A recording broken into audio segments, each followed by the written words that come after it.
নিঃশ্বাস নিতে হয় যাতে আপনি জীবিত থাকেন। আপনার দেহকে বাঁচাতেও দরকার অক্সিজেন।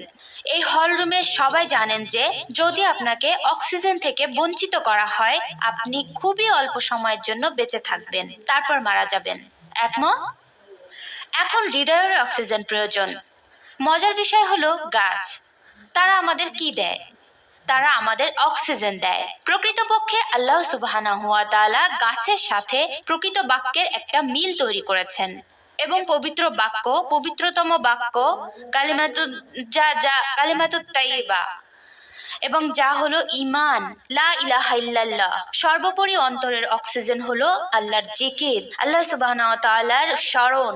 যদি আমরা আল্লাহর স্মরণ না করে আমাদের জীবন অতিবাহিত করি, যদি আমরা নামাজ না পড়ে আমাদের দিনটা পার করে দেই, এটা ঠিক এমন একজন মানুষের মতো যাকে অক্সিজেন থেকে বঞ্চিত করা হয়েছে।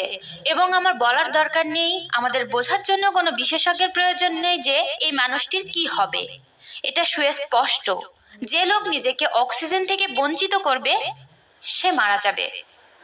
এবং ওইসব মানুষের অন্তরের অবস্থা এমনই যারা নামাজ পড়ে না, অথবা যারা নামাজ পরিত্যাগ করছে, বা যারা সময় মতো নামাজ পড়ে না, অথবা তাদের আল্লাহর কালামের সাথে, আল্লাহর কিতাবের সাথে কোনো সম্পর্ক নেই।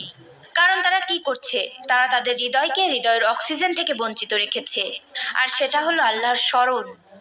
আল্লাহর স্মরণ হলো হৃদয়ের অক্সিজেন। এখানে মজার একটি উদাহরণ হলো, আপনি কখনো এমন কাউকে পাবেন না যে বলবে আমি খুবই ব্যস্ত, নিঃশ্বাস নেওয়ার সময় নেই। ঠিক, আমার এখন খুবই গুরুত্বপূর্ণ একটা মিটিং আছে, তাই নিঃশ্বাস নেওয়ার কাজটা রাতে করব। অথবা আমার আজকের দিনটা ভালো যাচ্ছে না, তাই আগামীকাল নিঃশ্বাস নিব। কারণ আমার মনটা খুবই খারাপ, আমি ভালো মুডে নেই। আমি এখন টিভিতে অনুষ্ঠান দেখছি, তাই নিঃশ্বাস নিতে পারছি না। বা আমি এখন শপিং মলে আছি। আপনারা বিষয়টা বুঝতে পারছেন? আমরা জানি যে বেঁচে থাকতে হলে আমাদের নিঃশ্বাস নিতে হবে। এটা কোনো ব্যাপারই না আমরা কোথায় আছি, কোন অবস্থায় আছি, কোন পরিস্থিতিতে আছি। আপনি যদি ইউএস এর কোনো বিমানবন্দরেও থাকেন, তখনও আপনি নিঃশ্বাস নেন, ঠিক? তখন কি হয় যখন এয়ারপোর্টে থাকা অবস্থায় নামাজের সময় হয়? আপনার নামাজ হলো আপনার অক্সিজেন। আপনি নামাজকে এর চেয়ে কম গুরুত্বপূর্ণ কিছু ভাবতে পারেন না। যদি ভাবেন তাহলে আপনার অন্তরের মৃত্যু ঘটবে। এটা আসলে রকেট সায়েন্সের মতো কোনো বিষয়ই না। যখন লোকজন এসে বলে তারা আধ্যাত্মিক সংকটে আছে, এটা আসলে কোনো জটিল ব্যাপার না। এটা সব সময় নামাজের কারণে ঘটে। কারণ নামাজ হচ্ছে হৃদয়ের জীবন।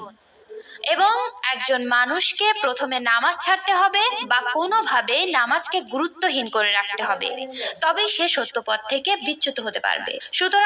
সুতরাং নামাজ হয়ে ওঠে আপনার প্রতিরক্ষক, আর এটাই আপনার অন্তরকে বাঁচিয়ে রাখে। আমরা আরো জানি যে শরীর ঠিক রাখার জন্য আমাদের খাদ্য গ্রহণ করতে হয়। তাহলে হৃদয়ের খাদ্য কি?